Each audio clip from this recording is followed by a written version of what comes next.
ఆసిఫాబాద్ నుండి ఆడే తుకారాం మహారాజ్ ఆధ్వర్యంలో 21వ కార్తీక పండరీపూర్ యాత్ర ప్రారంభమైంది.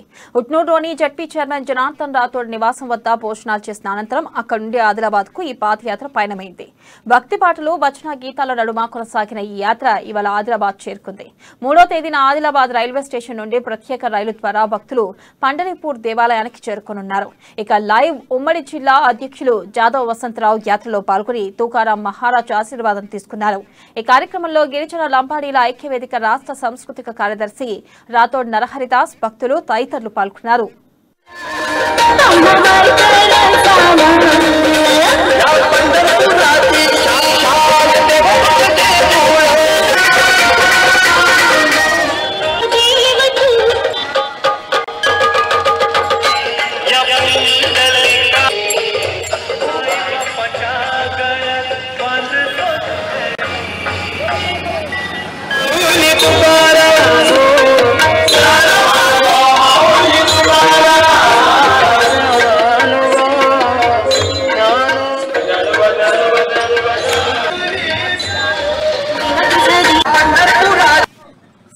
పండర్పూర్ విఠలేశ్వరుని యొక్క దర్శనానికి చైతన్య సాంప్రదాయం నుండి ఆడే తుకారాం మహారాజ్ ఆధ్వర్యంలో ఆసిఫాబాద్ నుండి మరియు ఈరోజు రాథోడ్ జనార్దన్ గారి ఇంటికార భోజనం ఆరగించి తదుపరి 2వ తారీఖు రోజు ఆదిలాబాద్ చేరుకొని 3వ తారీఖు రోజు స్పెషల్ ట్రైన్తో పండర్పూర్ యాత్ర చేరుకొని అక్కడ యొక్క పండర్పూర్ విఠలేశ్వరుని దర్శనాలు తీసుకుంటారు.